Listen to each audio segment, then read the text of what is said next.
ঘরোয়া স্বাদে কাতলা মাছ, 1 চামচে সুখের অনুভূতি। আজকের আয়োজন মশলাদার কাতলা মাছের ঝোল। স্বাদে গন্ধে ভরপুর কাতলা মাছ একবার খেলেই মন ভরে যাবে। আপনারাও ট্রাই করতে পারেন। এই তো আজকে আমি একদম বড় সাইজের একটা কাতলা মাছ রান্না করব। এটা প্রায় 3 কেজির মতো, একদম অরিজিনাল পুকুরের অথেন্টিক। আসলে রান্না করার পর এতটাই যে টেস্ট ছিল বলার মতো না। আসসালামু আলাইকুম, back to my channel. Welcome করছি সালমুস কিচেন পেজে।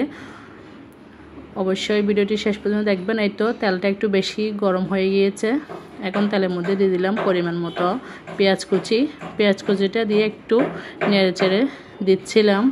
আসলে আমার পাশে বিল্ডিংয়ে তো এইভাবে যে কাজ চলতেছে, যে এত আওয়াজ, আমার বইয়ে যে অনেক প্রবলেম হচ্ছে, তারপরে কিছু করার নাই।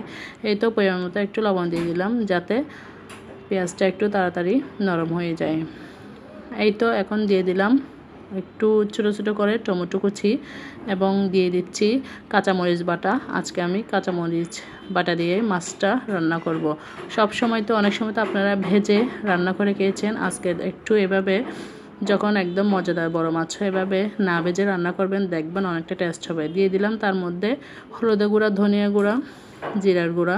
ধনিয়া জিরা একসাথে অ্যাড করা ছিল। এরপর দিয়ে একটু নেড়ে দিচ্ছিলাম এবং একটু রাঁধুনি মাছের মশলা দিয়ে দিচ্ছিলাম ফ্লেভারের জন্য, এবং ফ্লেভারটাও দারুণ আসে, টেস্টও অনেক ভালো আসে। এবং হালকা পরিমাণে পানি অ্যাড করে দিয়ে এবার একটু নেড়ে দিচ্ছিলাম। দিয়ে মশলাটা কষিয়ে যাওয়া অবধি অপেক্ষা করব। এতক্ষণ আমি মাছটা একটু ফ্রেশ করে ধুয়ে নিচ্ছিলাম। এই তো মাছের পিস দেখে বুঝতেছেন মাছটা কিন্তু অনেক বড়, একদম বড় সাইজের, একদম টাটকা। রান্না করলে কিন্তু অনেক টেস্ট হবে, এটা কিন্তু মাছটা দেখে বুঝতে পেরেছি, এর জন্য আপনাদের মাঝে শেয়ার করা। এই তো এখন আমার মাছটা ধোয়া শেষ, মশলাটাও কষানো শেষ। এখন এর মধ্যে মাছগুলো একটা একটা করে দিয়ে দিচ্ছি এপাশ ওপাশ করে, যাতে মশলাটা ঢুকে। একটা দিয়ে একটু নেড়ে দিচ্ছি। এভাবে দিলে একটু মশলাটা ঢুকে যায়, কারণ মাছের পিসগুলো যেহেতু বড়, একসাথে সবগুলো একটু নাড়াচাড়া করতে অসুবিধা হয়। এটার জন্য এভাবে দেওয়া। একটা দিয়ে একটার মধ্যে মশলার সাথে একটু নেড়ে দিচ্ছি। এই তো একটু নেড়ে দিয়ে এভাবে করে একটু সেট করে দিচ্ছিলাম মশলা, যাতে মাছের মধ্যে ভালো করে ঢুকে যায়। এভাবে দিয়ে একটু কষিয়ে নিব। একটু কষিয়ে নিলে মাছটার মধ্যে মশলাগুলো ঢুকে যাবে। নিচের দিকে একটু লেগে যাচ্ছিল, এটার জন্য একটু হালকা পরিমাণে পানি অ্যাড করে দিলাম। দিয়ে একটু এবার ডেকচি ধরে থানা দিয়ে একটু নেড়ে দিচ্ছিলাম, যাতে একেবারে সবগুলো স্প্রেড হয়ে যায়। এই তো একটু সিদ্ধ হয়ে এসেছে। আবার একটু ডেকচি নাড়া দিচ্ছিলাম, কারণ মাছ তো গরম লাগলেই নরম হয়ে যায়। এটা কিন্তু আপনার হাতে ধরা এটা কিন্তু চামচে নাড়ানো যাবে না, এটার জন্য আমি ডেকচি নাড়া দিচ্ছিলাম। আপনারা এভাবে একটু ডেকচি নাড়া দিয়ে নেড়ে দিলে কিন্তু একটু সুবিধা হয়, মাছটা একদম আস্ত থাকে। এই তো একটু পুরন্ত গরম পানি দিয়ে দিলাম। রান্নার মধ্যে অবশ্যই সবসময় গরম পানি ইউজ করার চেষ্টা করবেন, তাতে রান্নার স্বাদটা কিন্তু বহুগুণ বেড়ে যায়। এখন একটু টেস্ট করে দেখছিলাম লবণটা হয়েছে কিনা।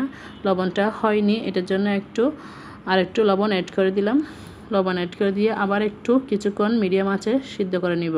এই তো মিডিয়াম আঁচে সিদ্ধ করলে কিন্তু মাছের মধ্যে মশলা একদম ঢুকে যায়। মাছটা প্রথম রান্না খেয়ে কিন্তু আপনার যে একটা লবণ কম হয়েছে মনে হয়, স্বাদটা কম লাগে, ওটা কিন্তু লাগে না। এবার আরেকটা টমেটো এবং অল্প ধনিয়া পাতা কুচি দিয়ে দিলাম। দিয়ে এই তো আমার রান্নাটা মোটামুটি রেডি। আপনাদেরকে একটু দেখানোর চেষ্টা করলাম কতটুকু যে লবণ রাখতেছে। এরপরে আরেকটু 1-2 মিনিটের মতো সিদ্ধ করে নিলাম। আবার একটু ডেকচি নাড়া দিলাম। এভাবে করে ঘন ঘন একটু নেড়ে দিয়ে এই তো আমার রেসিপি শেষ।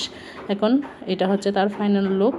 আমি তো দেখতে বুঝতেছেন কতটা লোভনীয় হয়েছে। আপনাদের কেমন লেগেছে ভিডিওটা অবশ্যই জানাবেন, এবং ভালো লাগলে ভিডিওটি শেষ পর্যন্ত